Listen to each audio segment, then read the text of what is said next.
வணக்கம். நான் இன்று எடுத்துக்கொண்ட தலைப்பு என்னவென்றால் பெண் கல்வி. பெண் என்றால் பேய் என்கிறது ஐயா ஊரு. பெண்ணை மனுஷி என்று மதிப்பவர் தான் இங்கு யாரு? அடுப்பூதும் பெண்ணிற்கு படிப்பதற்கு, அடுத்தவன் வீட்டுக்கு போறவதானே உனக்கு எதற்கு படிப்பு? பொட்ட கோழி கூவி பொழுதா விடிய போகுது.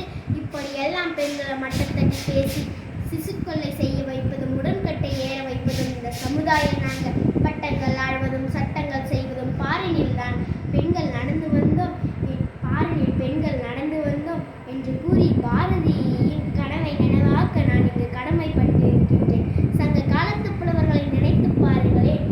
பல பாடல்களை பாடி அதியமானிடமிருந்து நெல்லிக்கனியை பெற்றதும் என் ஔவையார் தானே.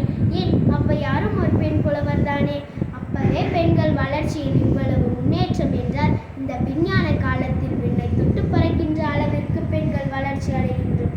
ஒரு பெண் படைத்தால் ஒரு குடும்பம் வளர்ச்சி அடையும், ஒரு குடும்பம் வளர்ச்சி அடைந்தால் ஒரு கிராமம் வளர்ச்சி அடையும், ஒரு கிராமம் வளர்ச்சி அடைந்தால் ஒரு நாடு வளர்ச்சி அடையும், ஒரு நாடு வளர்ச்சி அடைந்தால் உலகமே வளர்ச்சி அடையும். அப்படிப்பட்ட ஆண்களுக்கு சரிநிகராக பெண்களும் கல்வியில் முன்னேறித்தான் வருகின்றோம். பெண்களுக்கு கல்வி வேண்டும், கல்வியை பேணுவதற்காக. பெண்களுக்கு கல்வி வேண்டும், உலகினை பேணுவதற்காக. கல்வி இல்லா பெண்கள் களநிலம் போன்றவர். அங்கு புல் மட்டும்தான் விளையும், நல்ல புதல்வர்கள் விளைய மாட்டார்கள்.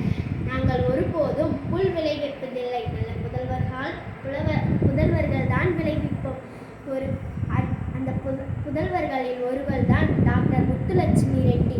இந்தியாவின் முதல் முறையாக டாக்டர் பட்டம் பெற்ற டாக்டர் முத்துலட்சுமி ரெட்டி அவர்களை பேச நான் கடமைப்பட்டிருக்கின்றேன்.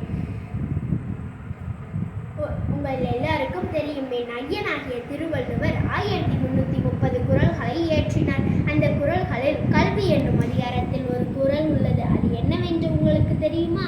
கற்க கசடர கற்பவை கற்ற பின் நிற்க அதற்கு தக. இந்த குறளை படித்து பாருங்களேன். இதில் துணைக்காலே இருக்காது. ஏனென்றால் யார் ஒருவர் கல்வியில் முன்னேறி வருகிறாரோ அவருக்கு துணைக்கால் தேவையில்லை, தனது சொந்த காலிலே நிற்பார். பெண்ணே, நீ இல்லாதது என்ன சொல்லி செய்யாதது? நாற்று நடுகின்றாய், களை பெருக்கின்றாய், கட்டும் சுமக்கின்றாய், கதிரும் மறுக்கின்றாய். விவசாயத்தில் நீ இல்லாமலா சாதனை அடைகிறது? பெண்கள் இல்லாமல் உலகம் வளர்ச்சி அடைவதில்லை, சாதனை படைப்பதில்லை, சரித்திரம் படைப்பதில்லை. மங்கையாய் பிறந்திட நல்ல மாதவம் செய்திட வேண்டும் அம்மா. அப்படிப்பட்ட சிறப்புமிக்க பெண்கள் நம் நாட்டிற்கு வளர்ந்திட வேண்டும். படி படி படி, காலையில் படி, மாலையில் படி, கடும் பகல் படி, பொருள் படும் படி, நல்ல நூல்களை படித்தால்தான் இந்த உலகின் வெற்றி படையை